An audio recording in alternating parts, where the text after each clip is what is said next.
Learning theories میں جو learning styles کے اوپر کام کیا جن بھی لوگوں نے، ان کے کام کی بہت ساری انکلینیشن اور اس کا ٹلٹ ہمیں نظر آتا ہے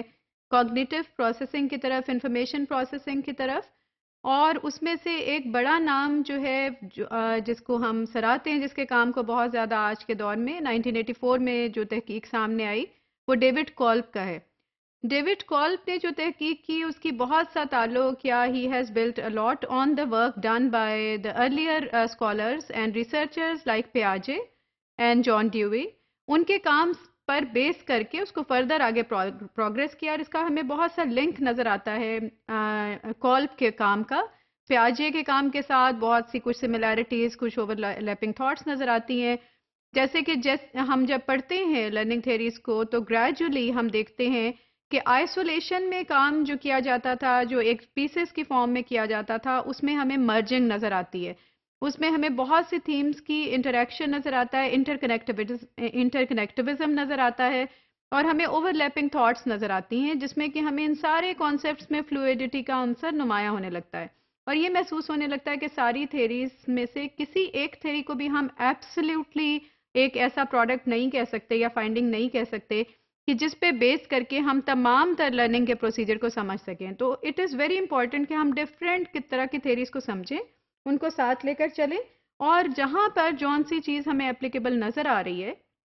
یا ہمیں ایسا محسوس ہو رہا ہے کہ ہمارے لیے زیادہ اس کی افادیت اس حصے میں اس وقت یہ ہے، تو ہم we can make use of it and we can further do further research on that to.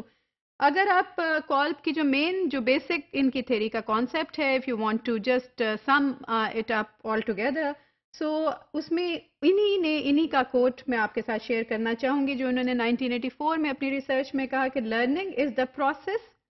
Where by knowledge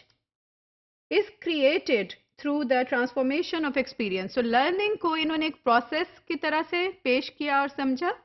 اور نالج انہوں نے کہا کہ کریٹ کیا جاتا ہے اور اس کا تعلق ہوتا ہے ایکسپیرئنس کے ساتھ جس کو کہ ٹرانسفارم کیا جاتا ہے پھر نالج کی فارم میں. So based on the process and the experiences you get to know or have a piece of some product which you may call knowledge. کولب نے بھی جس طرح پیاجے کے 4 سٹیجز تھیں، اس طرح کولب کا جو ماڈل ہے اس کے بھی 4 حصے ہیں، اس کی بھی 4 سٹیجز ہیں. یہ لرننگ کو 4 سٹیجز کے ماڈل میں پریزنٹ کرتے ہیں، اور یہ ہمیں سمجھنے میں معاون و مددگار ہوتی ہے یہ والا ماڈل کہ لرننگ ایک انڈیویجول کے لیے کس طرح سے وقوع پذیر ہو رہی ہے اور کس طرح سے اس کا cycle of experiential learning is taking place. اس میں ایکسپلینیشن ملتی ہے. تو جیسے انہوں نے کہا کہ learning as a process and then knowledge کے اندر وہ ایکسپیرینسز کس طرح سے ٹرانسفارم ہوتے ہیں اور کس طرح نالج کی فارم میں ہمارے پاس پہنچتے ہیں، یہ اس کو ایکسپلین کرتا ہے. ان کے جو 4 سٹیجز ہیں یا 4 طرح کے جو پروسیجرز ہیں، اس میں کہتے ہیں کہ he proposes that every individual learner moves through a spiral, ایک اسپائرل کی طرح سے. And you know what a spiral is, کہ اسپائرل ایک کمپلیٹ ایک دائرہ مکمل ہوتا ہے اور پھر وہ اگلے سرکل پر چلتا ہے اور پھر وہ اگلے سرکل پر چلتا ہے. تو ایک اسپرنگ کی طرح سے یا ایک اس لچھے دار ایک شکل کی طرح سے ایک کمپلیٹ سائیکل کرتا ہے کوئی بھی انڈیویجول اپنی لرننگ میں، دین ہی اور she moves to the next cycle. So learning کو یہ کہتے ہیں کہ اس کے اسپائرل کے 4 حصے ہیں جس میں کچھ ایسے ایکسپیرینسز ہوتے ہیں جو کہ امیجیٹ نوعیت کے ہوتے ہیں، فوری اسی وقت آپ کرتے ہیں کوئی کام، اور which leads to then later on آپ نے ایک ایکشن لیا، پھر آپ گریجولی آپ نے لیا یا کسی اور نے لیا، آپ اس کو آبزرو کرتے ہیں،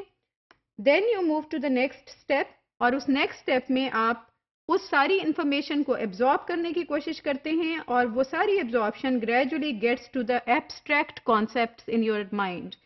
جو کہ ایبسٹریکٹ کانسیپٹ اور theories in your mind which result in new ways and actions